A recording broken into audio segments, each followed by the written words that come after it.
On this week's episode, we're going to turn our attention over to the squirrel dogs, specifically to the Dog of the Year National Runoff. Hope you enjoy this one. You're listening to the UKC Hunting Ops Podcast, celebrating hunting dog heritage, competition, and community. United Kennel Club has been the hunting dog sports home for coonhounds, beagles, retrievers, pointers, cur, feist, and more for over 125 years.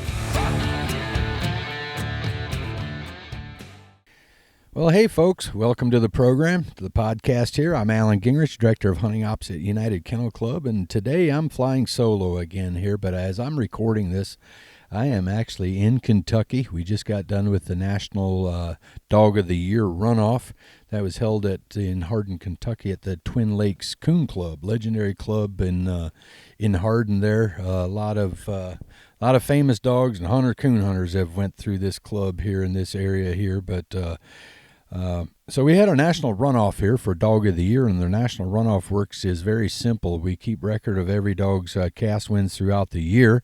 You get to have those posted. Those are basically the standings, and we take the top 7 dogs of cur squirrel hunts as well as the feist squirrel hunts, and top 7 dogs will advance to the Dog of the Year National Runoff, and we take the bottom 6 of those 7.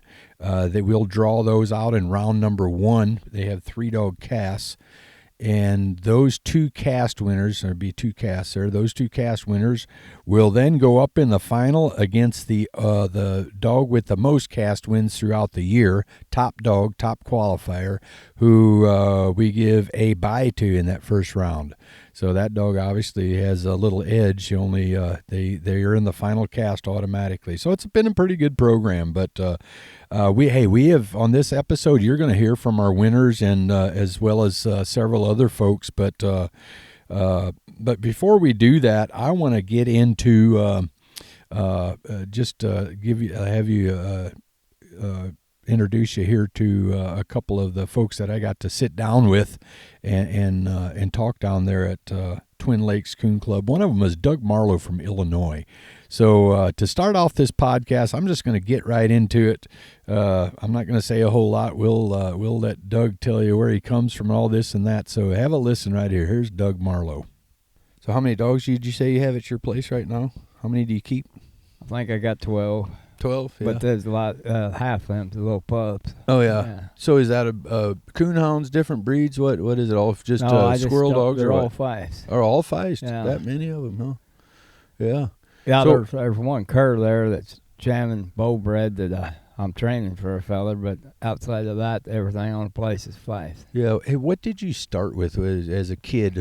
What dogs did you start with? Black and tan. Black and tan coonhounds. Yeah. Yeah. Yeah. I had the coon dogs till 94.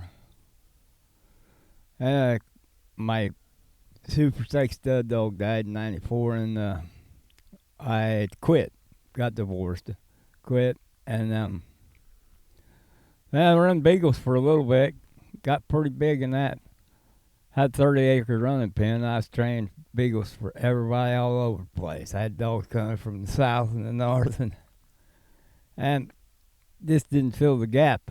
I had to have 3 dog. Yeah. So I went to one of the PKC World Championships, and I hunted with a dog called Fanny, and she placed second in that hunt, and I bought her. And that was a coonhound or a squirrel dog? No, squirrel dog. Squirrel dog. 30-pound squirrel dog. Feist, little feist. But she had drop ears, but she was 30 pounds. Yeah. And I guess with her, Bobby Cox trained her, and let's see, she placed in the world hunt. She placed 2 seconds and finally won it in 2004, the small dog division. And then I started breeding. I took her, bred her to Greg Maynard's dad's. He had a little dog called Skinner, a tree and machine. And I bred her 4 different times to him. Bobby Cox, he raised 4 or 5 of them. He won fraternities with them and everything else. PKC was running fraternity. Yeah. Had a pretty good super stakes going right there at the last before they quit. But anyway, I kept one out of them, called him Flamin' Skinner. He won the super stakes, 2 fraternities, about 8 zone championships. And I bred him a lot, but they brought a lot of Jack Russells in. That wasn't the greatest cross in the world, because my dogs had a nose, but they used their eyes too.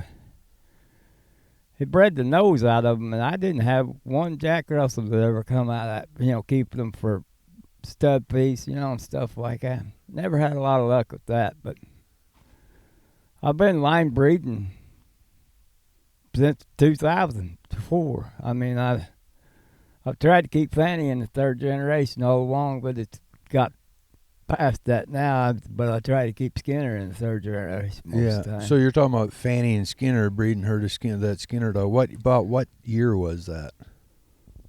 Oh, well, first time was what time frame are we talking about? Early 2000s. So 25 years ago. Yeah, the early 2000s, and then the last time I bred was probably 2006. We only got 3 pups that time, and she didn't, she was getting pretty good age, and I didn't breed her, but I bred her every year plus competed with her. But when Skinner started winning, I just put her up, because the last World Hunt I put her in, she only got 4th, but I got beat out in the semifinals by a pup out of her. Oh, yeah. So that makes you feel good. Yeah. Skinner done a good job, and he throwed a lot of good pups. Now, like I said, the theory is when you line breed, they're supposed to get smaller. But somehow it didn't go that way with me. Of course, Skinner, he was 23 pounds. He was all legs and a little bitty body. Yeah. Somehow some of them Jack Russells has some big stuff in them. Some there's down in my head. But I've been breeding out to the smaller dogs now. I getting them down to size again. But I had a spell there that I had to hold my breath and keep them down. Yeah. Well, hey, folks, listening into this, voice you're hearing here, this is Doug Marlow from around Centralia, Illinois. Is that right? That's right. You lived there most all your life, have you? No. I grew up in Pinckneyville, Illinois. It's about 40 miles south of there. Yeah. Yeah, that's where I grew up, Tamaro. Yeah. So you said you started with coonhounds, black and tans or whatever. But, yeah, I had black and tans still. I got out of high school now with walkers. Oh, okay. Yeah. So you dabbled with coonhounds for a while before you went into squirrel dogs, right? Oh, yeah. 30 years of coon dog. Yeah. What did you hunt mostly, predominantly PKC or UKC or both or what?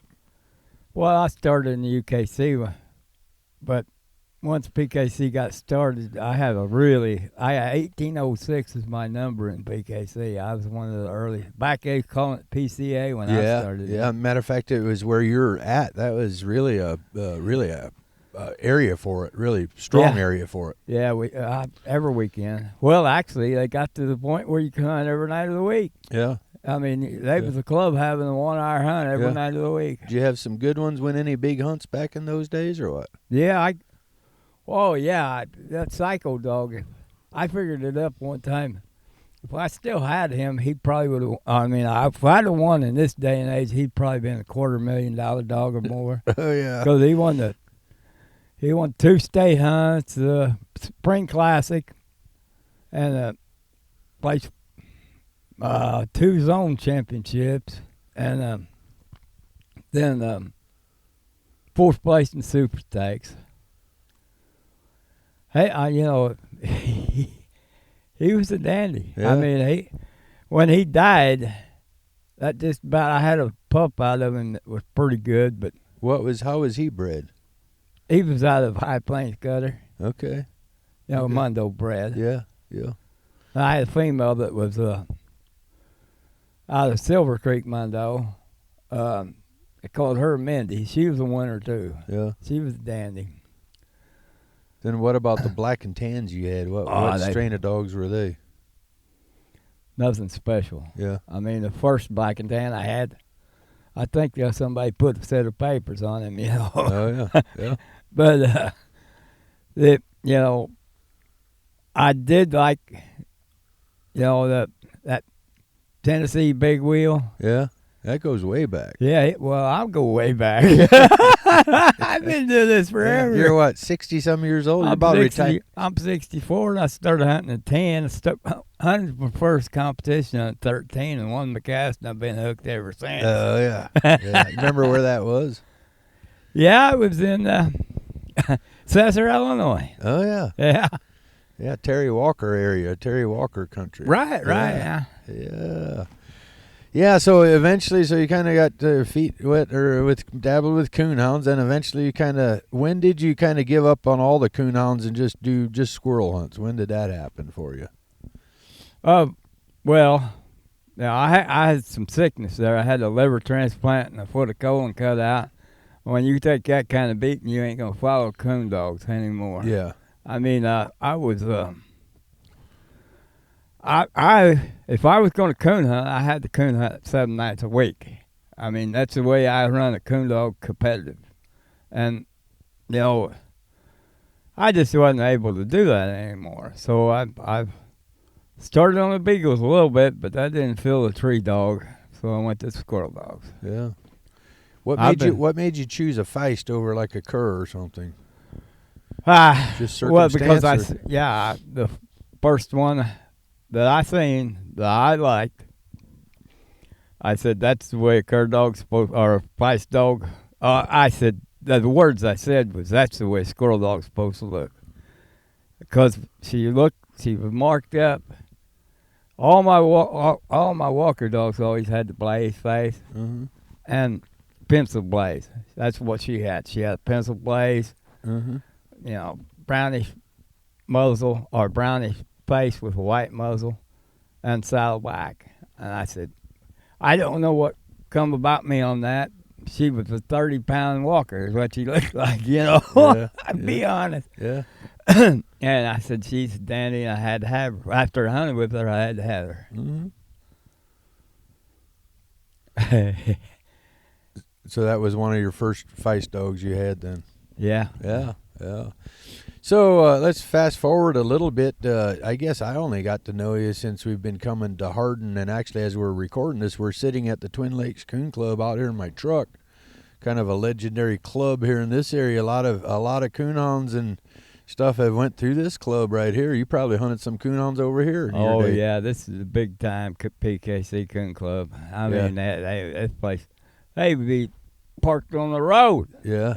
I mean, and they got a big parking lot already here. Yeah, that would be, you know, the state hunt, the Kentucky state hunt was loaded.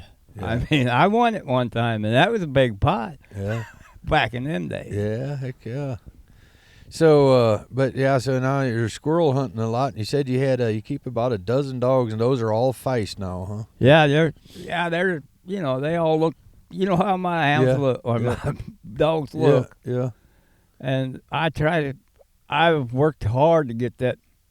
When I first started, Fanny, she was a real good tree dog, and I bred a real good tree dog.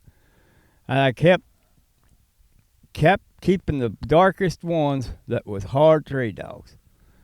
And finally I got them to the point where they're black with some blue tick on their feet and belly. Yeah. Most of them blaze face. I like a blaze face dog. And I've got them where now that I'm almost positive what they look like when they come out. You kind of know. You bred enough of them, you know about what. I know when they're going to start treeing. And so everything you have, do you ever go outside really, or do you stay? I breed one female out every year to a world champion. Okay. I bred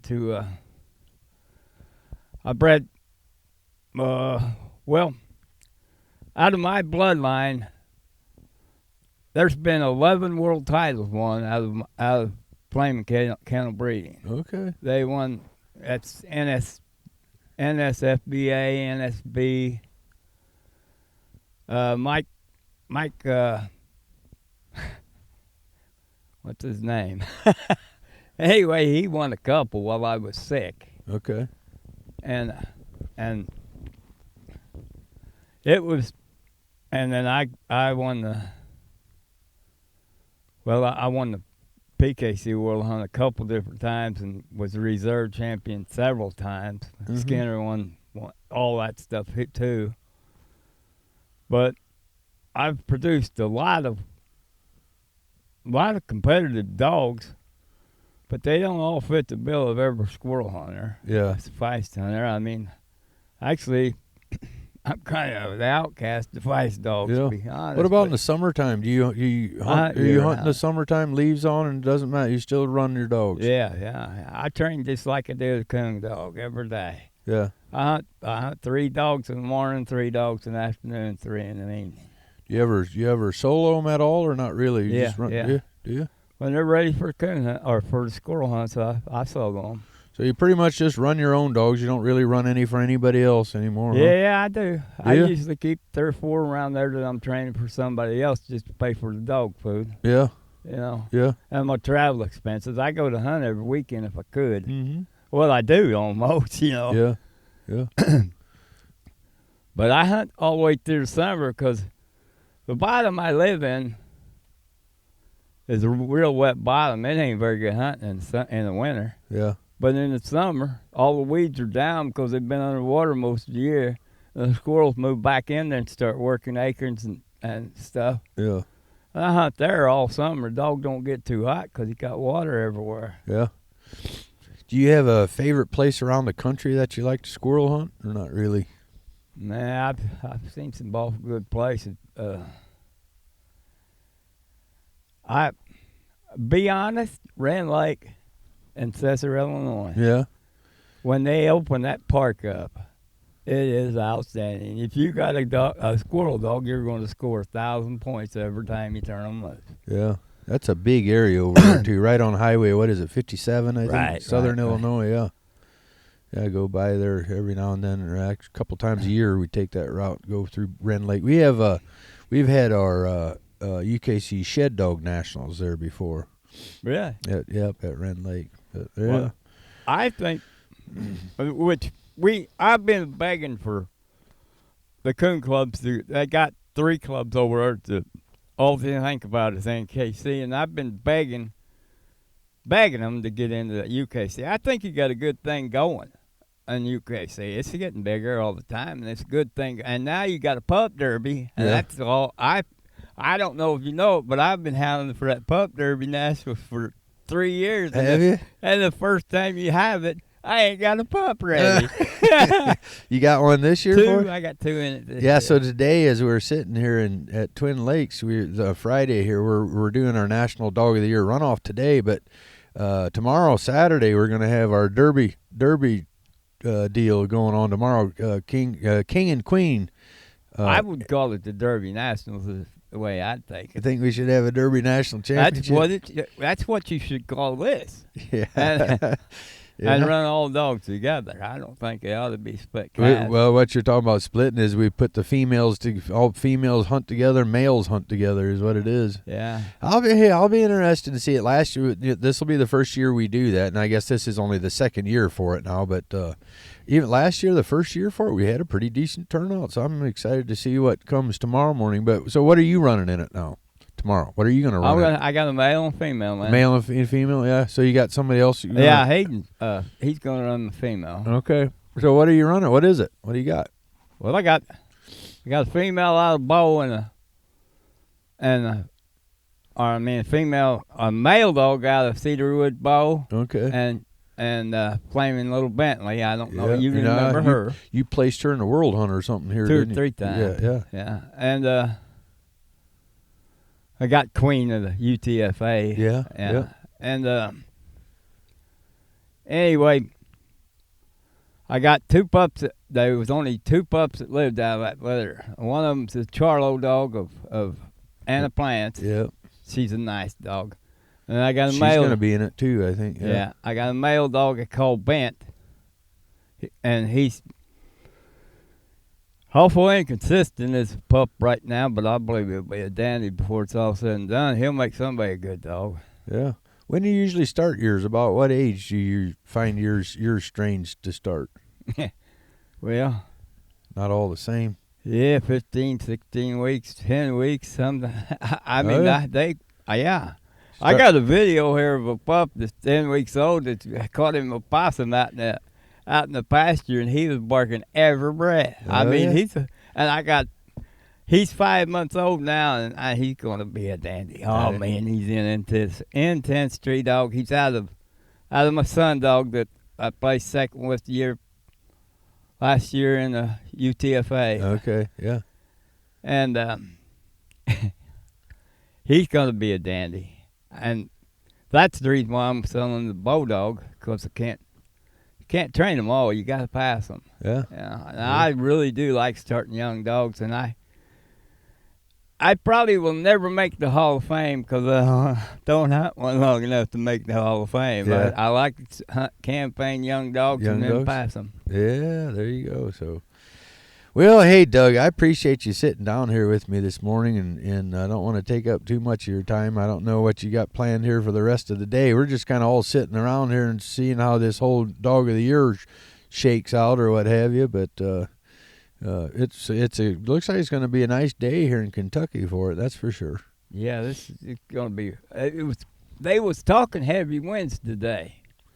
Yesterday afternoon it got a little windy, but this morning it got here early and went past, so it's going to be dandy. Yeah, we'll see. Hopefully they've been out. They've been out for a little while now. They ought to be starting to come in here in another hour or so, I would think. But we'll see how it goes here. But yeah, well, hey, appreciate you coming to our hunts here, and good luck this weekend in the Derby with your dogs, and appreciate you sitting here and talking with me, Doug. Okay, thank you. Yeah, there you go. Doug's an interesting guy, and he's been around the sport and around dogs all his life, and he's all in when it comes to these squirrel dogs. He's obviously, as you heard, he's dabbled a lot in coonhounds and a lot of different dogs, even some beagles. He's done it all really. But hey, let's go into. I just want to recognize the top 7 that we talked about. I'm going to start with the curs here.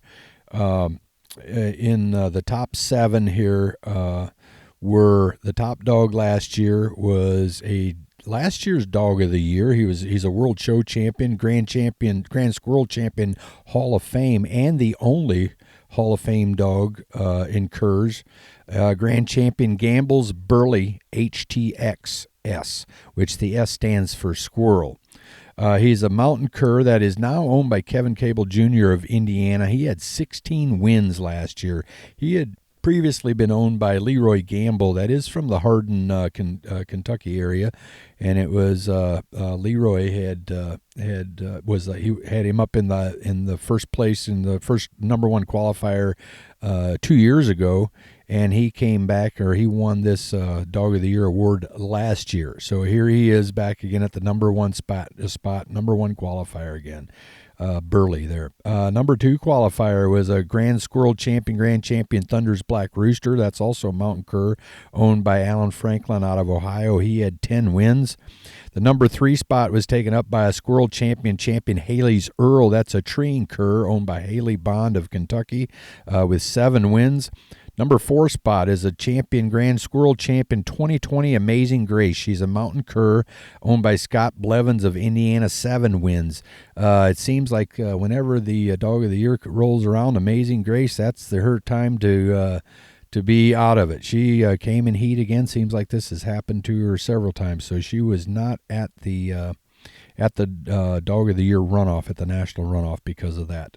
Number 5 spot with 6 wins was another Alan Franklin from Ohio, a mountain cur owned by Alan, squirrel champion DC Razor's Dark Alley. Now, both of Alan's dogs, Alan wasn't able to be here, but Derek and Kelly Vian of Ohio brought Alley and another one of Alan's dogs down here to compete in the National Dog of the Year runoff here, and we'll get to the other one here in a minute. The number 6 spot had 5 wins. Squirrel champion Bailey's Big Oak Sweetie. That's a trained cur out of North Carolina. Jamie Eric Bailey is the owner there. Sweetie didn't make it over here to the runoff either, but nevertheless she was eligible for it and qualified for it. Number 7 dog, also out of the East from the state of Virginia, was Squirrel Champion I's Nitro Elvis. That dog is owned by Mr. David I. Had 5 wins there. And that would have been, I guess we already mentioned Rooster there, was also one of the number 2 dog was Rooster, Alan Franklin's dog, so he was here. But anyways, so in round number 1, it was actually the Earl dog. Haley's Earl was a cast winner, only had the 1 full cast, 3 dogs there were 4 total dogs here for it. And 3 dogs drew out in cast number or in the first round, and Earl was the victor there, who is actually a offspring of Burley's littermate sister. So they're kind of closely related. So it was Burley and Earl in the final, and you can go to the UKC Curb Program Facebook page. We did a play-by-play of the final cast there, and Burley ended up being the winner. Treated a couple squirrels there. It was tough. It got very windy in the afternoon at Hardin, but Burley came out the victor, and back-to-back Dog of the Year wins there, this time for new owner Kevin Gable Jr. of Indiana. And I got a chance to sit, actually we did this recording sitting in my truck with Kevin and his young son Jackson. So have a listen here. This was right after they came back in. So here's Kevin now talking about Burley and the win.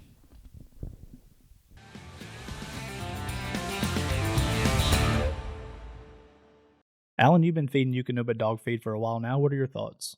Yeah, I have, and I've really been able to put my beagles to the test, mainly running snowshoe hare up north where they run the hardest, where I put 15, 20, 25 miles on them easily in a day. And I've found that the premium performance sport has really paid dividends. Mainly, I noticed their stamina. Yeah, same feed that I've been feeding. I think my dog looks good on it. He's really feeling good, and less kennel cleanup for me, so I highly recommend it as well. Eukanuba, the official performance dog nutrition partner of UKC.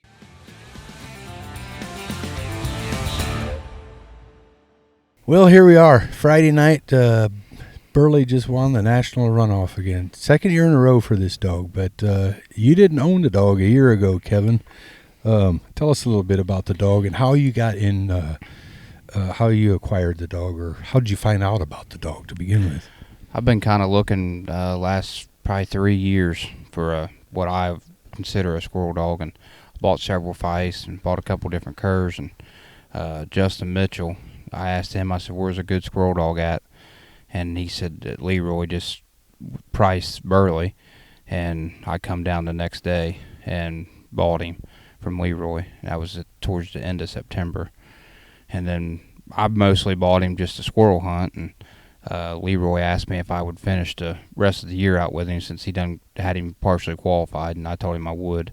So I come down here probably I think 2 weekends in a row and got some wins on him to finish first in the race, and then brought him down here, and he looked good. He treated 2 squirrels and 2 circle trees. Yeah. You know, Leroy Gamble, he lives right here around the Hardin, Kentucky area. He has been a synonymous staple here as far as coon hunters back from the old days, and you know PKC was very prominent here in this area. Leroy was a huge part of that back in the day. You know, hunted coonhounds for a long time, but here in the last 5-10 years or so, he's kind of moved over to squirrel dogs, and man, he can still train them up. You probably didn't know him back in the day, but not much has changed. The dog's changed a little bit for him, but he can still train one up.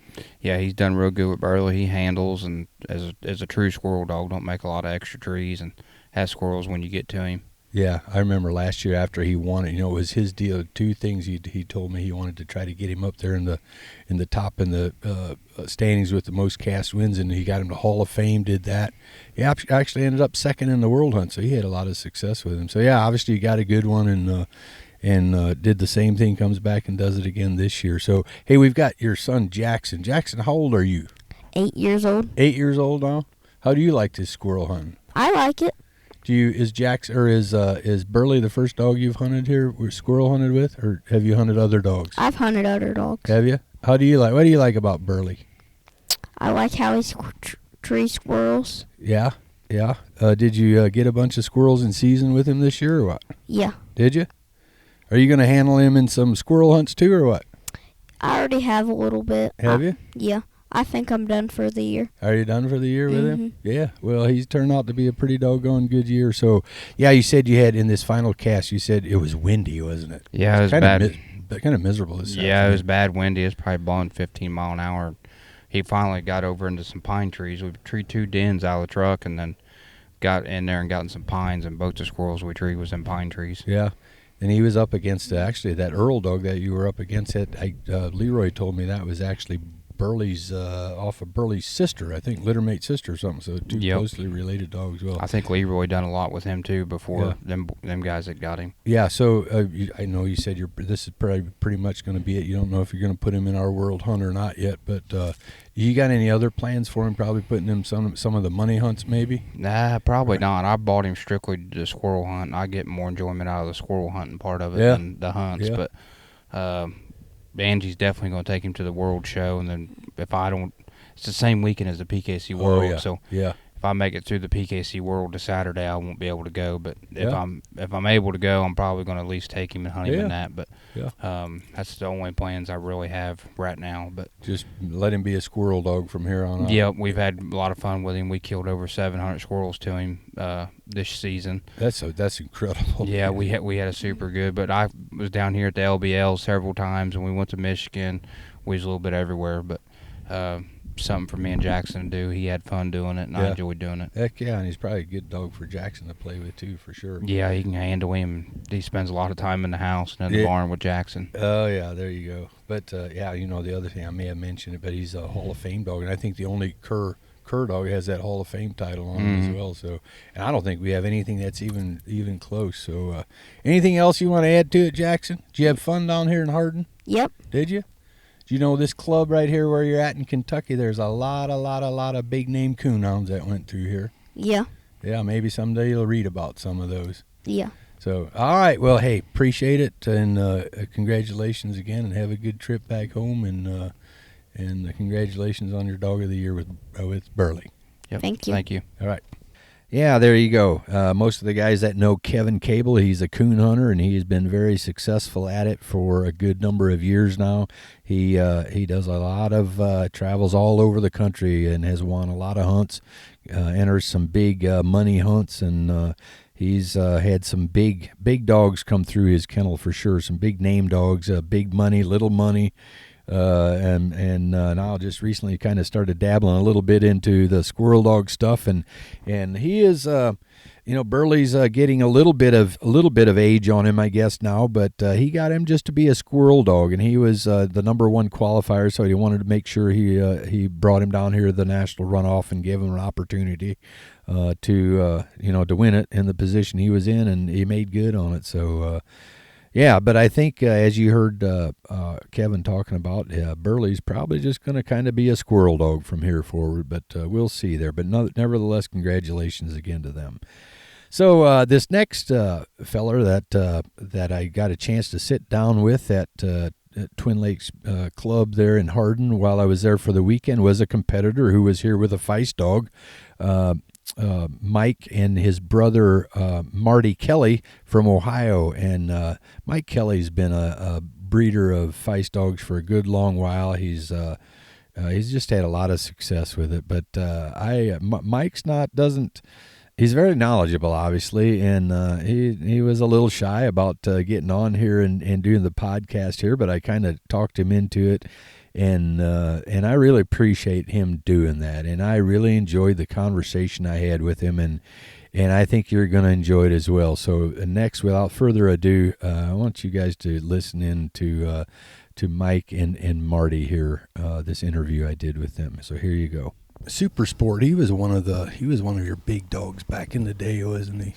He was. Super Sport kind of, I'd say, put us on the map, so to speak. He just brought a whole different level to our dogs. The dogs we were raising were good, but when we added him to the equation, their abilities multiplied. Yeah. It just made them better. What was before Super Sport?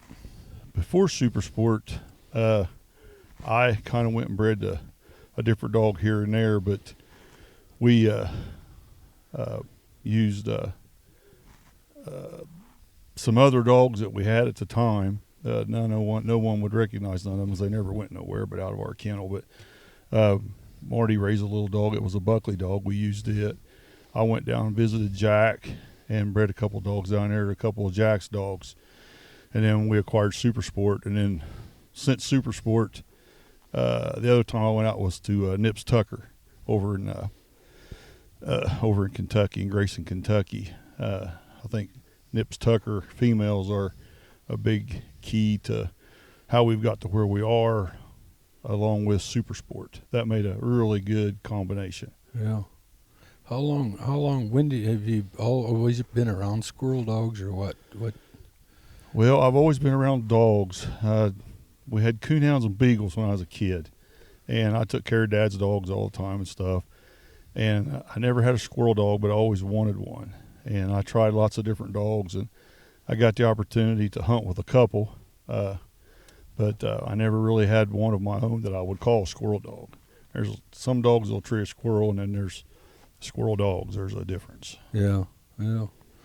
Well, hey, you're listening. You're hearing Mr. Mike Kelly from whereabouts? Chillicothe area in Ohio, right? Is that? I live in Minford, Ohio. It's a little bit northeast of Portsmouth, Ohio, which sits right down on the river by Kentucky, along the Ohio River. Yeah. Then we've also got your brother Marty here sitting with us. We might get him we might have a few. Hear him piping in every now and then, but we're actually at Twin Lakes Coon Club in Kentucky today. We're here for the National Runoff, and you guys have been here running dogs most of the week already, kind of, right? Leading up, Marty? Yeah, we came down Monday afternoon, did a little evening hunt, and then we hunted Tuesday and Wednesday, and a little morning hunt there Thursday, just to try to get Sage tuned in to where we think she should be, and so far, she's doing pretty good. Yeah, talking about Sage, she was the runner-up in the standings last year and qualified for the Dog of the Year, and that's what you're here for. How is hunted out at LBL most of the week, probably? Yes, we hunted there most of the week. We've made several trees. The squirrels are a little wild. You know, they're running to the dens. I seen a lot timbering. Oh yeah. And mainly dens, but we were finding a few on the outside. Yeah. We're sitting here between on Friday as we're recording this, the Dog of the Year runoff, and we're in between rounds. So the first round we have the top 6 go out, or the 2nd through 7th go out. 6 dogs, had all 6 of them here actually, and 2 3-dog casts. And then those 2 cast winners come up against the dog had the most points last year. So we'll run that this afternoon. But you advanced Sage on to this next round. So this trip's kind of so far so good, right? Absolutely, so far so good. We got lucky this morning. Yeah. We found a couple squirrels on the outside that Sage had treed. Yeah. She likes to. Yeah. She likes to get in there deep. So a lot of times, and she has a tendency to chew a little bit and makes a squirrel nervous, but and it'll leave out of there. But we were lucky, real lucky today to find 2 on the outside. Yeah. So where does Sage fit in the whole deal here, as far as your? Well, we had some Grayson females that like I said, they go back to Nips Tucker. And I bred Super Sport to a female named Kate. There was Kate, Jen, and Gypsy. Those 3, Jen and Gypsy, more than Kate, they were direct daughters from Nips Tucker. To the best of my knowledge, they were probably 2 of the last very few breeding age females that were direct daughters out of old Nips Tucker. He's been gone for a long time now. And we bred Super Sport to Kate, which is a granddaughter to Tucker, and the pups out of Kate and Sport were just, out of all 3 of those females, really made really nice dogs. But I would pick and choose females out of these litters and hang on to them and plug them into the program. Well, now we have a car, little Lucy. She's out of Kate, and she's out of Kate and Sport. And Sarge is out of Kate and Jen. Some of y'all out there might not like line breeding, but I'm a big believer in it. So actually what Sarge and Little Lucy are half brother, half sister cross, and that makes these pups a double granddaughter to the old man. Mm-hmm. Now, from what I've seen in the last 20 years, I believe right now our breeding program is the best it's ever been. I think our pups right now are better. The other pups were really good. They really were. If you've got one of them, I appreciate it, and I'm sure you've had fun with it. They're great dogs. These dogs that are coming now, there's a little something different in them. They got a little bit more edge to them. They pick things up a little bit quicker, and it's just the product of the results of the crosses. Talk to a lot of breeders, but a lot of coon hunters and beagle guys too that have been breeding dogs for a long time.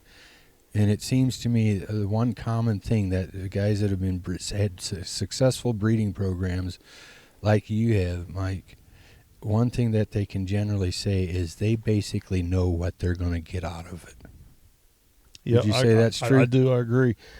When I was using Kate, Jen, and Gypsy, I could just about guarantee you what the pups were going to look like and what they were going to do. Yeah. I mean, I knew that. Yeah. And the same thing now. I know. I'm pretty sure. I believe what you're going to get. We have a high percentage of Little Lucy's first litter there was 5. All 5 of them are treeing. Little Lucy's second litter there was 7. Most all those are treeing. A couple of them haven't got a chance, and there's nothing that you can do about that as a breeder. What people do with their pups, you have no control over. Yeah. But the ones that have gotten an opportunity have made squirrel dogs, and our percentages are really high in our litter. Yeah. And I agree with that statement. I agree that when you got a pretty good idea about what you're going to get. So I was talking to Marty here a little while ago when he went to get a dog to go walk it around a little bit, but we were talking about, he said you're the brains behind all the breeding stuff and all this and that. You study the pedigrees, and are you really you really study a lot of pedigrees, and that's really important in your decisions that you make? I really pay close attention to what I do. I pay attention to what I do. I don't really look for an outcross. I don't feel like, and don't get me wrong, I'm sure there's dogs out there far better than ours. And I don't look for anything out there to bring to mine to make mine better, because what I'm getting, I'm happy with. Yeah. The people that are getting them are happy with them. Yeah. So I don't feel like there's any point in changing them. But I will sit down and take my I got a big log book, and I get in that book, and I'll go through all these papers of getting ready to make a cross, especially if it's one that I might not have done yet, but I would dig into that and go back and do that COI, the coefficient of inbreeding. I check all those numbers out and then kind of basically go with my gut. Yeah. You ever look forward? Do you, like right now, you might be looking a couple generations forward, Yeah. Probably. Yeah. Oh my gosh. Well, I've got one cross that I've had on my mind. I'm trying to get everything out of you that I can there, Mike. Oh man, I got one cross that I want to make so bad, and I don't know for sure. I know what could come of it, but because of how it is, it's going to be tight, and I don't know for sure what the product's going to be when it hits the ground. And the only way to find out is do it. Yeah. Get them on the ground and see what they do. Yeah. But I want to see. We were smart enough or lucky enough to collect Super Sport quite a bit, and we have that. We have that available to us. So Sage, Marty's dog, Viper, the one I have at home, that's the one we was going to bring for tomorrow's pup derby that y'all are having, but she popped in heat, so I can't take her. I left her at home. But those pups that are out of this half brother, half sister cross that back on Super Sport that makes them double granddaughters, I'm going to AI a couple of them back to him because I've had that cross on my mind for a long time, and I've dug into it, and it's going to be tight. But I feel like there's an opportunity here that I might get closer to Super Sport than with anything I've ever had. Then Super Sport might have been himself. Super Sport was special. Yeah. He just was. That dog never stopped looking for a squirrel. On the tailgate in the kennel, he just never stopped looking for a squirrel. He was amazing. Yeah. The one thing I heard you were talking about doing some line breeding. Anybody that I've ever talked to that's been successful, they all do that. Yeah. They all do that. There's so many common denominators when you talk to successful breeders. I'm hearing the same thing out of you. Go back when you think back. Maybe even I don't know. Maybe it's Super Sport. Maybe it's a different dog. But what's this one dog that is at the top of your list as far as I don't know. Maybe you can categorize it. Maybe you have a couple categories. I don't know. Am I asking the right question here? A dog that is just like at the top of your list that you've ever owned that has just been the yardstick for you. Maybe it's their hunt. Maybe it's their reproducing. What? And who is that dog? Is it Super Sport or is it something Well, else? I'll go two different ways here. I'll go male, female. There you go. Okay, male, hands down, Super Sport. As it stands right now, he's the best male that I've ever owned, in his ability, and his endurance, and his brains. The dog was super smart. A smart dog makes a lot better dog, I think. Mm-hmm. Females, I've had a lot of really good females. I got one in my kennel right now. It's the mother of Sage. I call her Little Lucy. I have her registered with you all. Her name is, my wife wanted to call her Lucky Lucy, so her name is Souped Up Lucky Lucy.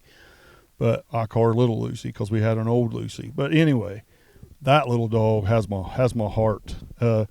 She's 5 years old now, and I can take her out and set her down, turn her loose, and she will leave a vapor trail going to get treed. Mm-hmm. And she does that every single time you turn her loose. She's got the same drive that her daddy had, Super Sport. So, like I said, we've had a lot of really good females, but she's probably on the female side, and of course her daddy on the male side. Yeah.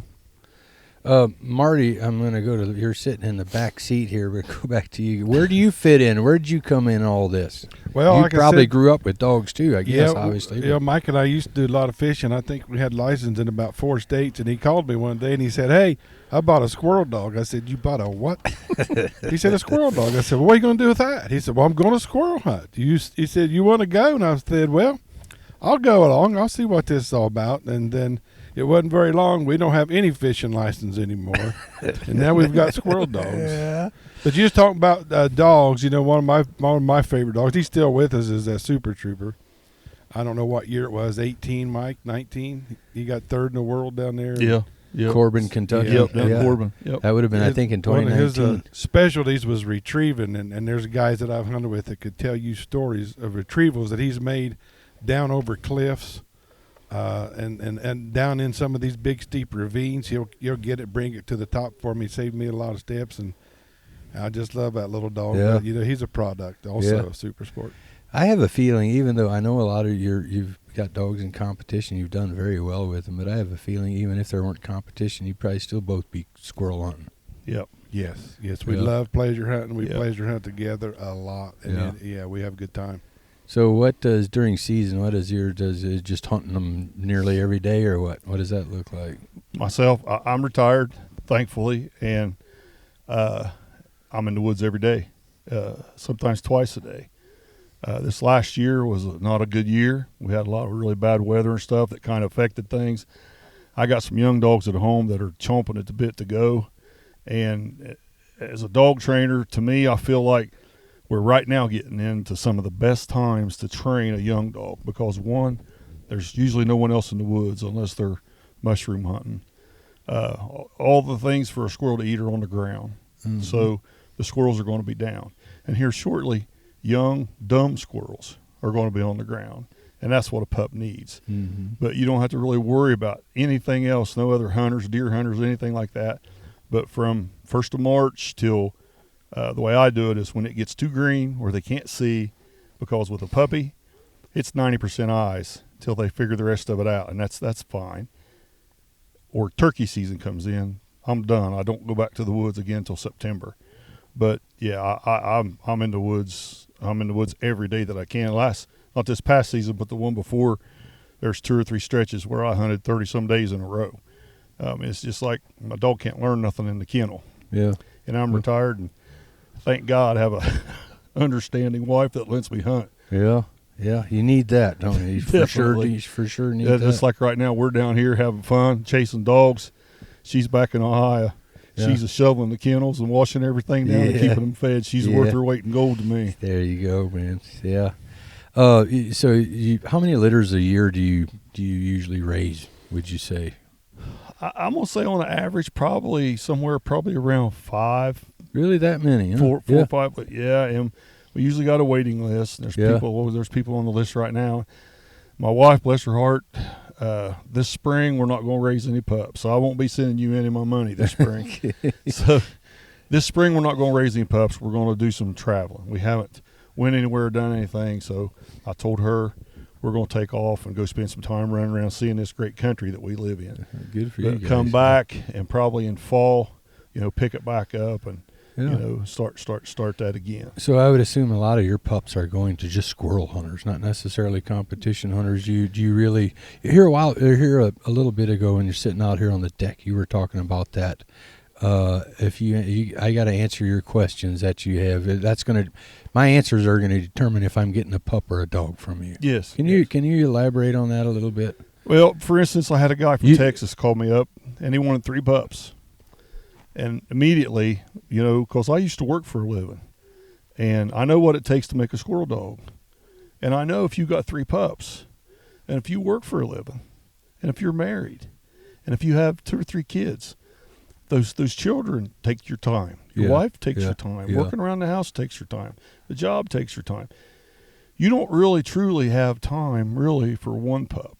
You can get by with one, but that pup needs to be in the woods, 4 or 5 times a week. But the thing of it is, what I tell everybody gets a pup from me, they don't got to be in the woods. It's not a marathon.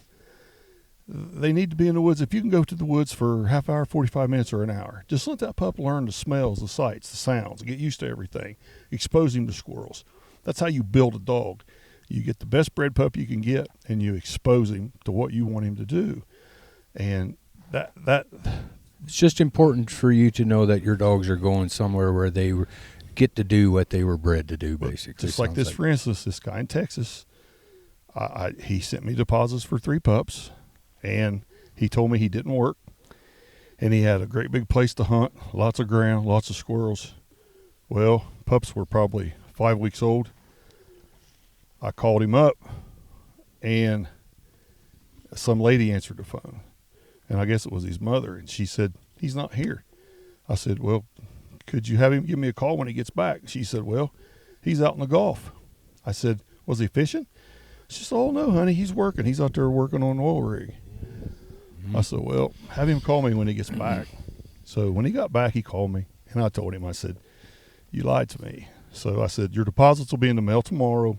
You're not getting any pups. You know what I mean? Because my pups care. I tell people when they leave my house with a pup, that's going to be your dog, but till the day it dies, it's going to be my pup. And I care about that pup, and I want to know what that pup does and what it doesn't do and how it does, what it does. I want to know. I need to know. Yeah. Mike, if I asked you 2 things, one is for somebody new that gets a squirrel dog and maybe gets a pup from you and doesn't know much about training, tell me 2 things some advice that you might have if I'm not putting you on the spot here. The best thing they can do for this dog and maybe the worst thing that they can do. Excuse me. 2 of the most important things for a pup, and I tell everyone this when they get one from us, there's 2 things. Obedience, socialization. Those are the 2 things. You have to make that pup mind. It has to mind you, but you also have to socialize that pup. If you don't know anything about squirrel hunting, you can take one of these pups, not just mine, but anybody that's got good bred pups, because it's in their DNA to do their job. You teach those pups to mind you. You work on recall with those pups, and you socialize those pups. Take them every place you can. So what happens to a dog if it's never been exposed to loud noises or people or automobiles or anything like that? Whenever it hears that, the first thing it does, it'll cower down because it's a new sound. It don't know what it is. If you expose that pup to all that stuff when it's little, when it gets old, when it gets a couple years old, you'll never have a problem with that pup being afraid of the environment that he's in. Now, the squirrel part thing is put you up a squirrel feeder and take that pup for walks and let it run into the squirrels, because the breeding will come out in that pup. There's little things that we tweak along the way, and they're just minor things usually, but we can discuss all that. If you've got a pup off someone else and you're having trouble, call me. I'll be more than happy to try to help you if I can, because I want everybody to enjoy this, because this is a great sport. I try to get kids involved all I can. I try to take kids hunting with me to let them experience this.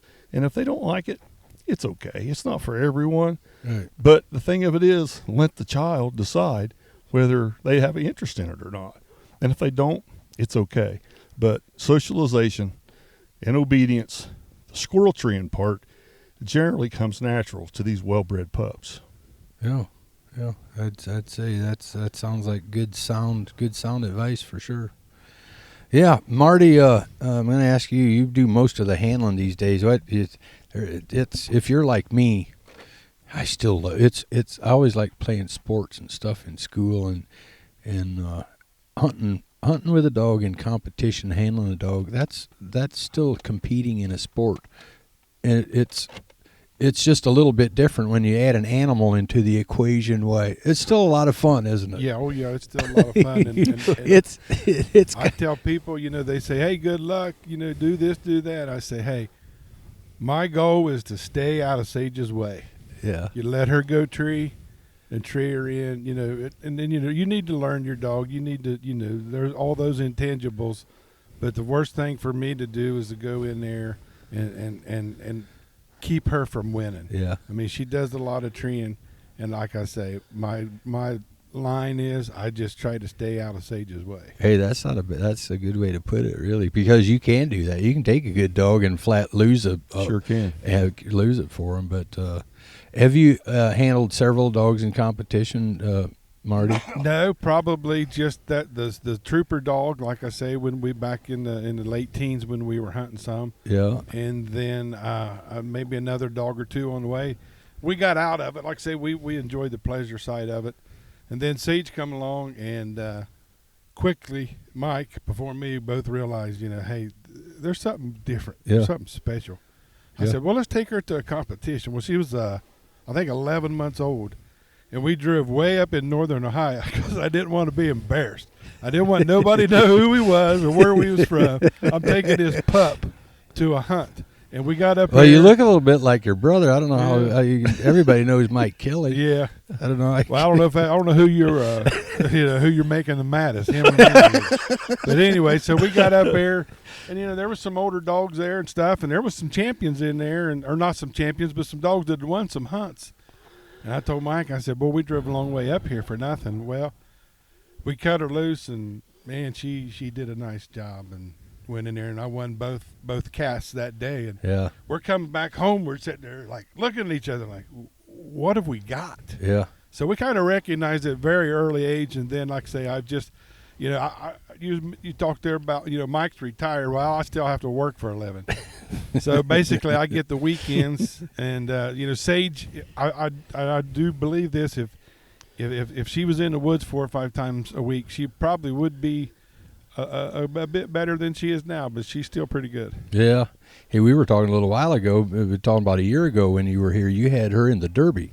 Yes. And you won your cast with her last year or whatever. So Yeah, I thank Chris Posey for that. He handled her for me. That's right. It was him that had her here. But she finished here as a grand before she was 2 years old. Yes. That's yeah. Well, she's 2.5 now, and I think she's a grand 4. Oh yeah. Well on her way. You talked about that, trying to get her to Yeah. Hall of Fame. There's very few Feists that have done that, but that's at one that thing age, not my even close goal- to that age. Yes, my goal with her was, I talked to Mike about it. I said, I'm going Yeah. to push her and push her and push her. And I said, well, we're going to have us a Hall of Fame dog in our kennel. Yeah. Well, hey, fellas, this has been a good little conversation here. We've been at it about 25 minutes, I guess, here. But I do have one more question for you, Mike, and I'll let you close out with this. There's all different types of squirrel dogs. I guess you can tree squirrels with a bunch of different breeds. But to end this out, why a Feist? When I was a kid, I hunted with a border collie. It was really good. The thing about a border collie is, odds are if you breed it to something, it's not going to reproduce itself. I've seen beagles tree squirrels, labs tree squirrels, lots of things tree squirrels, but it's a learned skill that they have. It's not necessarily born in them. the reason Feist, I love their attitude. I love their personality. I love their desire. They want to make me happy, and they're so personable. I tell everyone that gets a pup, if you'll let that pup, it will become your best buddy. It will get as close to you as you allow it to. And they're extremely smart. Yes, you can keep them in the house. I have one that sleeps with me every night and hates squirrels. There's nothing wrong with keeping them in the house. I just feel like a Feist, if more people knew the kind of dog that a Feist is and the kind of dog that they can make, because I've got pups all over the place. In Pennsylvania, lady's got one that has a farm, a working farm, and the dog herds her goats, herds her cattle, trees squirrels, and she rides horses and he trail rides with her. There's just about nothing that they can't really do just because of their aptitude to learn things, and they want to learn. But I think Feists are awesome dogs, and if more people knew them, it'd be really hard to find one because everybody would have one.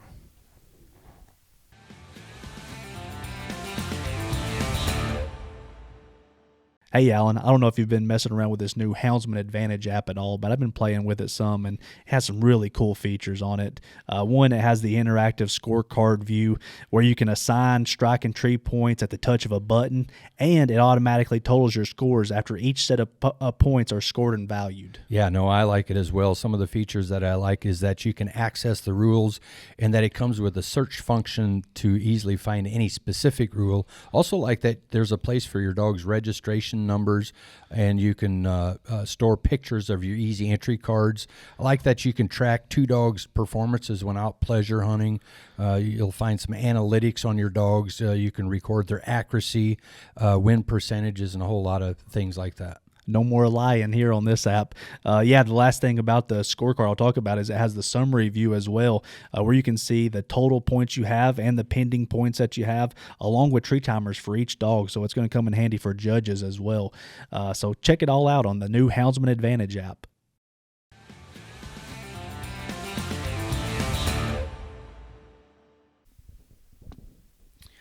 Yeah, well, I hope you enjoyed that listen as much as I did talking to Mike and Marty there, and just some interesting guys, and just listening to his take on breeding dogs and some of his training techniques and breeding practices and all this and that. So thank you, Mike, for all of that. I sure enjoyed it sitting down with you guys. So, hey, let's get into the Feist. We also have the Feist Dog of the Year here, and I've got a list here that of qualifiers for this last year, same as the Curs, same top 7 dogs. The top qualifier gets a bye in the first round. And this year's winner, second year in a row, the number 1 qualifier was the Grand Squirrel Champion, Hall of Fame, World Show Champion, Grand Champion, Plant's Rippin' Robber, HTXS. He's a treeing Feist owned by Vance and Anna Plant of New York. 29 cast wins in 2024 to be the number 1 qualifier again. Second year in a row for him to be the number 1 qualifier, and so congratulations there. Outstanding. 29 wins. Number 2 qualifier, Grand Squirrel Champion, Chipman Ridge, Roxanne. She's a mountain Feist that's owned by Aiden Mitchell. I think just recently sold. Don't show the new owner yet. But Aiden is out of the state of Kentucky, a young 15-year-old actually. And he hunted this dog 23 cast wins last year, and he had the dog here at the runoff as well. Number 3 qualifier was Marty Kelly. With Grand Squirrel Champion Kelly's Souped Up Super Sage. You probably heard Marty and us talking a little bit about Sage. She's a young dog still, just 2 years of age, and has done very well. But a Grand Squirrel Champion already. They're out of the state of Ohio. 21 wins last year for Super Sage to be the number 3 qualifier. The number 4 qualifier had 18 cast wins, and that goes to another Hall of Fame dog. There's only a couple of them here, but here's another one. Cedarwood Silly Sally, HTXS, and she's also owned by Vance and Anna Plant out of New York. 18 wins there for Silly Sally. The number 5 qualifier had 14 cast wins. That's going to be Grand Squirrel Champion Cole's Flat Top Dixie. That's owned by Daniel Cole of Kentucky. 14 wins here for Dixie. Daniel Cole, I just got to kind of meet him here in the last couple of years, and just a great young man, and and he good to see him get Dixie there in the qualified for the runoff, and he was here in Hardin as well. Number 6 qualifier had 10 wins. Another Hall of Fame dog, Cedarwood Beau, who's was last year's. He won it back-to-back Dog of the Year. Here he is qualified again this year with 10 wins, owned by Chad Wagner out of the state of Kentucky. He's a treeing feist. Cedarwood Beau, also a Hall of Fame dog. And then also with 10 wins to be the tied for the last spot here is Squirrel champion, grand champion Barnes Ladybug HTXS, another treeing feist that's owned by Mr. Donald Barnes of Tennessee. 10 wins there. Donald Barnes has been around for a good while. Just he's from Tennessee there, a good, just one of the good old fellers here, and always pleasure to be here and talk with, be around Donald Barnes and him. But he had Ladybug over here in the runoff, but nevertheless, so all of these dogs were here for the runoff, and in the end it was Silly Sally and then the Super Sage dog that were cast winners in the first go around to go up against the number 1 dog who had the bye, and that was Plant's Rippin' Robber. So but here again, it was a mention for the curs. They ran at the same time. It was just got windy and everything, and they had a little bit of a slow start, but in the last 30 minutes of their hunt, things kind of changed pretty quickly when Robber treed 2 squirrels and kind of pulled out ahead in the cast and was ultimately named the victor. So our congratulations are to go out to Mr. Vance and Anna Plant there, Mr. Vance and Mrs. Anna Plant, got it done this year. And man, this Rippin' Robber dog, he's got a long list of accomplishments, and now to add this to this Dog of the Year to that, pretty impressive. And I got a chance to sit down with Vance right after he came back as well, and so we're going to take a listen here. So here's Vance and I talking. Did it get worse as the longer you went, or?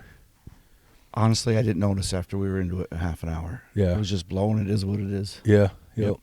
It seemed like here obviously now here, what is it, 6 o'clock here now, but it's died down, but yeah, it got a little, it was windy. Yep. Hey, Vance Plant here, Rippin' Robber. Yep. Before second year in a row that you had Rippin' Robber as a number 1 qualifier in the standings to go into the national runoff. Last year, get in there, you didn't come out on top. Nope. But this year you said, man, I don't know I want to be in this position, but by golly, you got that monkey off your back. I think I broke the curse for me and a few guys behind me, so yeah. Yeah, so hey, tell us about it. What are you thinking now? What are your thoughts? How's it feel? It feels good. It's like it feels good to win. It was a good series. It was 3 long years. It worked out tonight. The guys, my wife won her cast this morning, and so she advanced again this year, but they were all top shelf in the cast. The judge, the Kellys got a fine dog. It didn't break their way, and they worked hard all year. We bumped heads a few times in Illinois and in Ohio at hunts, and they were quality guys with a quality dog, and I'll say that for them. Yeah. So let's back up a little bit. Tell us about Burley. Let's act like I know nothing about Burley or nobody does. Tell our folks who is Burley. Burley or Robber? Or Robber. Sorry, Robber. Well, I just got done talking about we had the cur runoff too, and I was talking to last one was Burley. I just got sorry about me and Oli that. are our buddies. We've hunted them 2 dogs together a lot. Yeah. So Robber's like a Barger bred dog, right at 18 inches. He's 6 years old. He was a puppy I bought out of Mississippi, and I didn't hunt him really much the first 2 years of his life. I was hunting another pretty good gyp that was also in the hunt tonight, and I was hunting her at that time, and he was kind of on the back burner. I had 2 pretty good gyps I was hunting, and so he never really had much done with him until he was 2, and then when he hit 2, he was just the dog that I wanted. There's no dog perfect. You never win 100% of the time, but always willing to go, always willing to hunt, put it out there, and I've had tons of close hunts, good hunts and close hunts and world hunts. We've been to 5. We've placed in 5. And it just don't break your way. It didn't break for me in Dog of the Year. I thought it was close the year before last. Last year I got beat, I think, by a little more. Then this year it broke my way. It's just a numbers game. If you got the Squirrel on the outside or or I don't timber out on you. That's the way it goes. But I like him. He's got a big mouth for a Feist, and he's a fair dog. I like hunting him. I enjoy him. He'll probably die at my house, and that says a lot. I don't really keep a lot of dogs around. Yeah. How long have you been hunting these squirrel dogs? You used to be a coon hunter back I was in a the coon day. hunter from fox hunter as a kid, coon hunter from 1981. I got my first coonhound, and then my brother got his first cur in 85, and then we didn't have any curs after that. Then I got a curs in the early 2000s, and I think I got my first Feist. I knew I wanted to hunt a different type of dog, and I got Feist. I think the first one I bought was in 2018, somewhere around 2018. And I went through 4 or 5 before I got the dogs that I liked. Yeah. But yeah, so I've been at it, the Feist stuff, since around 18. Oh, yeah. You know, you come to this event here, we've got people here from Texas, we've got people from, Michigan and various other states, West Virginia, Ohio, New York. But if somebody didn't know you and look at you, you'd probably guess, that guy's probably from Texas. Could be further from the truth. Yeah, it was funny. We were in this local diner, and this guy's like 80. He's a tough old cod. And we were sitting there, and there was a little bit of bantering, and he goes, dang it all. He goes, I never thought I would say this, that I could like a New Yorker, but he goes, you fit in all right. But to be fair, where I grew up in New York, it's more rural than it is here. It's been built up a little bit, but I grew up with a kid fishing in ponds and frog hunting and coon hunting and squirrel hunting and trapping. So it's all the same. You're just from a different state with a different accent, and the guys are pretty darn good everywhere you go. Yeah, so that leads me to where I'm going with this too is where you live in northern New York. Yep. You got some pretty hefty winters up there, so I'm thinking you're probably not going to be training a lot of dogs in the wintertime. How do you get Robert ready for this one at the end of February like this, which I know you're probably going to tell me you got a place down here in Kentucky. You travel a whole lot, don't you? I go to a lot of hunts in a lot of states. It's part of my wife and my retirement. That's what we like to do. We're all over. We never know where we're going to pop up, but mostly getting dogs ready. I do really a lot of summer hunting. And I do a lot of odd hour hunting, and I know my friends will think that's peculiar, but it might be kind of a hot day and a windy day, and I'll take a dog out at 10 o'clock in the morning. I don't have a lot of squirrels where I live. It's rough country. It's very hilly, and it's tough. I don't hardly ever shoot a squirrel in New York. So getting a dog ready, it's usually a lot of summer work, early fall work. I'll come to Kentucky for a month in October, as a rule.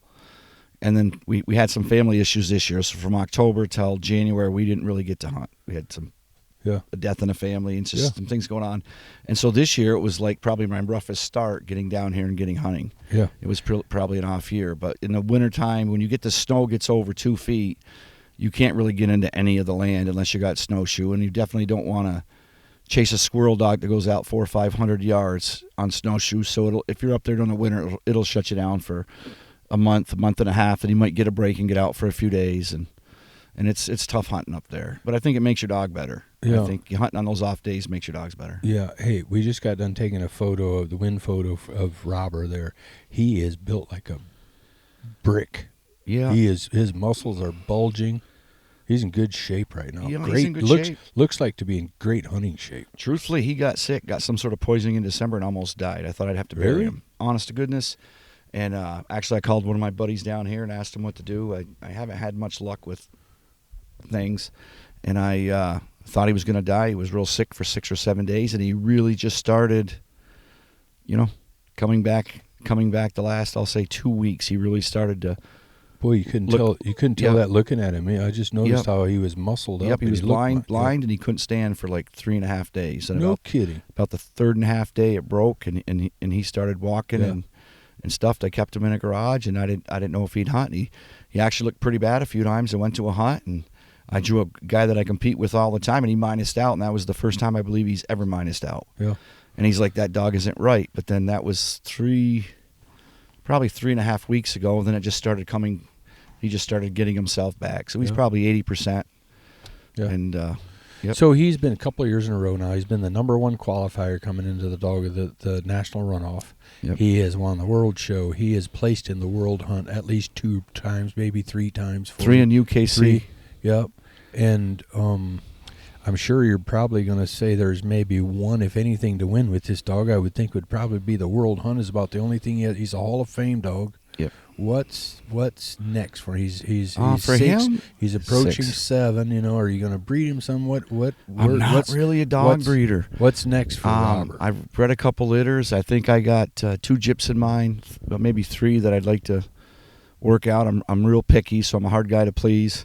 And I got 3 gyps that I got in mind. I'd like to work out something to breed. And for him, it'll be probably the world hunt this year. Will be, to do well. It's a game of inches when you're hunting. It's worse than football, I think. And in the world hunt, and then after that, I'm going to hunt him. I'm not going to really retire him. I probably won't go to as many hunts with him. I'll look to either get a young dog or co-own a dog with somebody because I do have the time to hunt. So yeah, I'm not sure. He doesn't owe you anything. That's for he sure. don't owe me anything, and I'm pretty funny about dogs. They have to do their job for me, and he's been a pretty fair dog. He's made me look good. He's made me look good with some of the bad decisions I've made. And, so, hey, today's hunt, let's talk about it just briefly here before we close out. 90-minute hunt today. It was a little slow starting off, but it got pretty exciting there towards the end. Tell us a little bit, summarize your hunt this afternoon. It was a good hunt. I ended up, my wife was hunting a little gyp, and she treed on a log, but it was like stagnant. He was out, and the wind was blowing really bad, and he's never been a dog to eat carrion in the woods, to be honest, to eat on anything dead. I've never seen him do it from the time he was maybe 6 months old. And we were standing there, and I thought I heard him bark. And I said to the other guys, "Do you hear him?" They go, "Yeah, he let out like 4 or 5 barks." And so the other 2 dogs were hanging around, and I said, "Man, he's at like 2. He's not moving. There's something up." And I said, "But if you don't want to walk, we don't got to walk. You got to agree to walk." They said, "No, well, their dogs were kind of hunting kind of close at that time." So we went that way, and then just as we got like within 30 yards of him, I saw him have something in his mouth, and I honestly didn't see any carrion. I think a squirrel jumped out and he caught it, and that's what I think. I've never seen him eat carrion. He's 6 years old. I've never seen him do it. Mm-hmm. And a dog got treed, and it was just slow for the first, I don't know, I wasn't keeping track of the time. For the first half hour, it was slow. And then when that dog finally got treed, got circled up too, so they were 2 dogs circled up ahead of me. And then that dog got treed again maybe 5-8 minutes later. Then he got treed maybe 200 and some yards away. And so I went to him and leashed him. And the other gyp got treed. She was treed within his steps. And then as soon as we got there, the judge came, and I rubbed the tree, scored it, cut him again. The other 2 dogs, he barked with them actually, then he was gone. And then he got hooked real good. So they went to their dog. Judge said, "Go to your dog." And I heard them saying, "We got something in the tree." And I'm like, they got a squirrel. The hunt's tightened up. Mm-hmm. And then they came to my tree, and they had flying squirrels. They had like 4 flying squirrels. They got all excited about them. And then we looked, and the judge found that squirrel. He found the last squirrel, and then we actually cut him again. And it was so windy, they booger barked a little bit, and they treed on a stump, and I didn't do anything. I just went into safe mode. And we could see the dogs, and the hunt was winding down, and the other 2 folks treed their dogs. I didn't need it. And a squirrel came out of that stump, so we saw at least 3 legit squirrels tonight in the high wind. Mm-hmm. And that was it. It was a good hunt. Aiden Mitchell's a young man. I think he's 16 years old. He did a great job. He did a professional job judging, as good as any adult I've been with. Yeah. And, before I close out, I do want to thank, of course, always my wife and the guys that helped me along the way. And I think that the UKC part of the program for the Feist is the best program. I think the Dog of the Year has become more competitive. It used to be 3 cast wins to get in.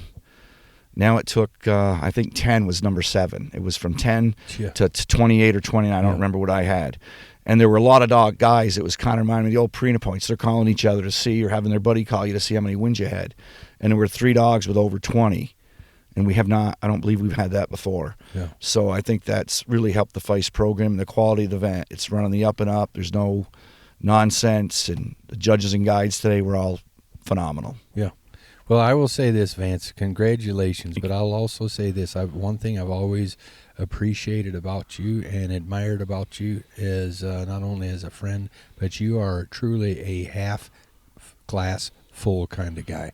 Yeah, I don't. And that Yeah. that rubs off on people, and I will always appreciate. But that. it's like I'm rubbing off a bed sore, maybe. no, but that's just good to. Thanks. Hey, we see it sometimes. Sometimes you run into folks that are kind of the opposite, but that's always appreciated. Your positive outlook on a lot of things. Yeah. Why be a gloomy Gus every day? Well, that's Life's true. short. You're buried a lot longer than you're alive. Yep, that's true. Yep. Congratulations. Thank you. Outstanding dog of the year. No, Yep.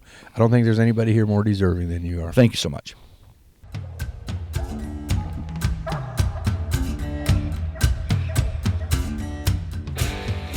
Thank you for listening to the UKC Hunting Ops Podcast. Be sure to give us a follow so you don't miss any of our new episodes or content.